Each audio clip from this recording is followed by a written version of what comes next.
Estamos de volta com o espaço aberto aqui no Movimento Empresarial.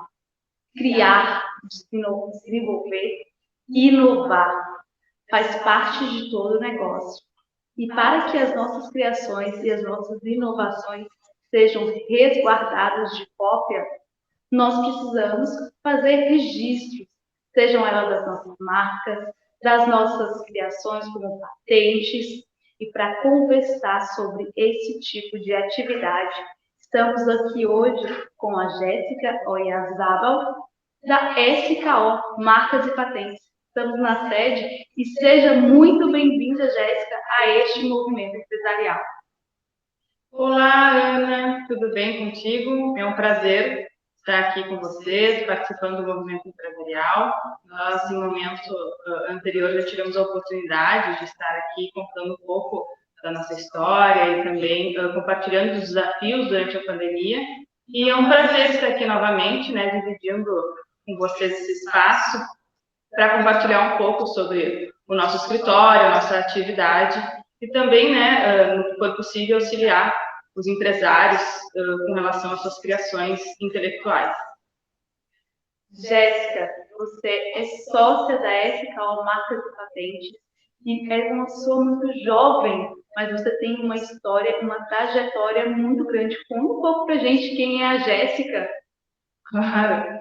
Bom, eu sou advogada, né? Eu realmente sou bem jovem, mas eu acho que eu fui sempre, né, muito incentivada pela família, que o escritório, a SKO Oyarzabal é um escritório familiar, né? Para quem não conhece, estamos há mais de 41 anos no mercado. O escritório foi fundado em 1980 pelo João Cassiano Carlos Oyarzabal, que, né, ele é o meu pai, mas dentro do escritório ele tem uma posição de gestor. E não só gestor das atividades administrativas, mas também um mentor, né, para mim e para os meus irmãos, que também nós fazemos parte de todo das atividades que são desenvolvidas internamente, né, e buscamos sempre nos aperfeiçoarmos justamente, né, buscando essa ideia de perpetuidade do escritório, visando sempre proteger as criações dos nossos clientes. Então, nós temos uma tradição aqui na região sul do país, nos envolvemos bastante com a nossa associação principal, né, a ABAP, como também a BPI, participamos de congressos, tanto nacionais como internacionalmente, né, como a INTA. Assim, também, nós somos muito engajados com a nossa associação regional, que é a ABAP Sul. E o João Cassiano, né, ele foi um dos, juntamente com outros colegas, ele que deu esse primeiro passo de trazer a importância da propriedade intelectual para a região sul do Brasil e acima de tudo, né, fazer com que os nossos colegas, né, criassem esse ambiente de convivência saudável, que hoje em dia ele é uma realidade. Isso nos deixa, né, muito contentes por fazer parte dessa história e carregar esse legado no nosso sobrenome. Que interessante, Jéssica. 40 anos de história a SKO tem. Eu imagino que está agregado muitas histórias, tanto positivas, quanto de crescimento, quanto de superação dentro dessa empresa, ainda mais sendo uma empresa familiar, onde os sócios são formados pelos fundadores, o João Cassiano, a Vera Pinheiro e os filhos, onde fortalecem todos com a qualificação profissional exemplar para estarem atuando como profissionais, diretores e sócios da SKO. Mas então vamos falar um pouco o que é registro de marcas e patentes para quem está nos assistindo e ainda não conhece esse tipo de atividade. Falar um pouco de marcas e patentes chega a ser bem interessante, né? Eu até trago esse sorriso, não é irônico, mas olhando para o passado, quando o João Cassiano começou, ele sempre conta essa história, né? Ele batia de porta em porta, justamente para estimular a proteção dos ativos intangíveis das indústrias. E quando ele chegava lá, falava, não, vamos registrar a sua marca, proteger a sua patente, né?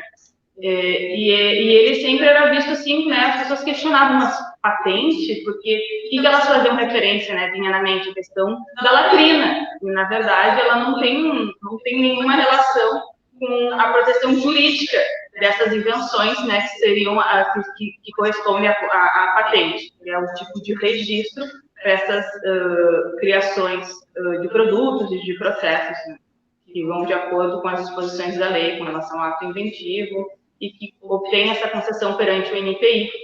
Hoje em dia, né, falando agora do presente, a propriedade industrial ou a propriedade intelectual, falando dela como um todo, ela está ganhando muito destaque no mercado, né, sobretudo na área do direito, mas são poucas as pessoas, né, que atuam, digamos, com aquilo que se espera, né, de um profissional que atue neste mercado.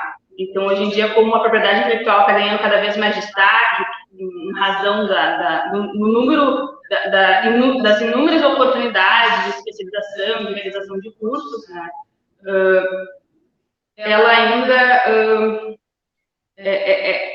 é muito mais fácil de falar de marcas e patentes, que hoje em dia, digamos que quando a gente fala marcas e patentes, na verdade está falando de propriedade industrial, de proteção dessas invenções que têm uma aplicabilidade para a indústria. Então, essa área, hoje em dia, ela está ganhando mais destaque, né, principalmente os jovens, advogados, até mesmo engenheiros que têm interesse de atuar. O mercado, ele está concedendo diversas oportunidades. E eu, né, sempre faço esse destaque que é importante a gente também, né, quando a pessoa quer atuar, fazer a sua qualificação de forma apropriada e também se aproximar dos escritórios que têm uma tradição de atuação nesse mercado. E, claro, né, o nosso escritório, ele é um deles, né, sobretudo na região sul do país. Perfeito, Jéssica. Eu vou te fazer mais uma pergunta referente quais são os benefícios de registrar a marca, a patente, ou como você bem trouxeste, a sua propriedade intelectual.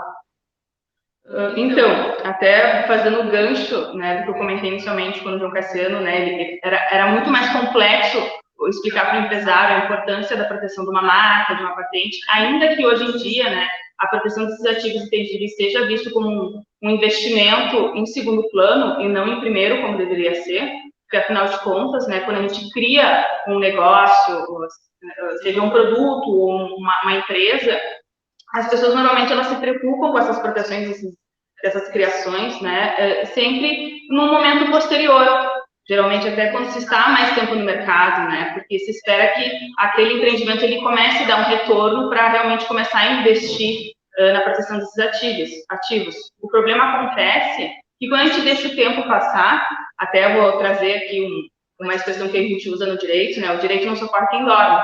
Então, um tempo acaba, esse laço, né, temporal que acaba passando, as pessoas nesse meio do caminho, né, um terceiro pode se apropriar daquela marca que inicialmente estava só sendo utilizada por aquele empreendimento que iniciou, mas que não foi feita, não se buscou protegê-lo, né, da forma adequada por meio do registro de marca, assim como também a criação de uma invenção, em que a pessoa, né, realmente por falta de conhecimento, ela acaba divulgando esse produto numa feira, e aí ele acaba perdendo e não consegue ser mais objeto de proteção por meio de patente, né, ou até mesmo de desenho industrial.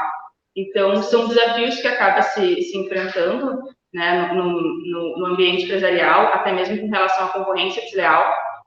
Então, existem situações em que não existem modelos jurídicos de propriedade industrial per se para proteger determinadas criações intelectuais, e eles acabam, né, sendo discutidos no âmbito da concorrência desleal.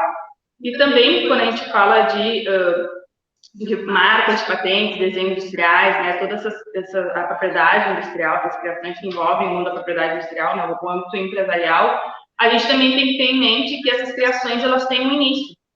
Então, muitas vezes, esses projetos que estão em fase inicial, eles ainda não conseguem também se adequar a esses modelos jurídicos, né, seja de marca, de patente, porque justamente estão em estágio inicial.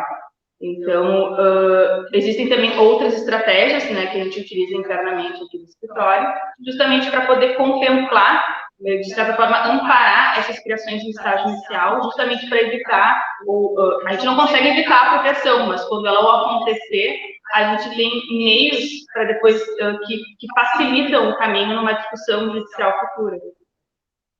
Perfeito, Jéssica. E deixa eu te fazer uma pergunta referente aos prejuízos. Quais são os prejuízos quando a pessoa, os possíveis, né, pelo menos alguns dos possíveis prejuízos que você poderia listar quando a pessoa não registra a tua invenção, a tua inovação, a tua marca?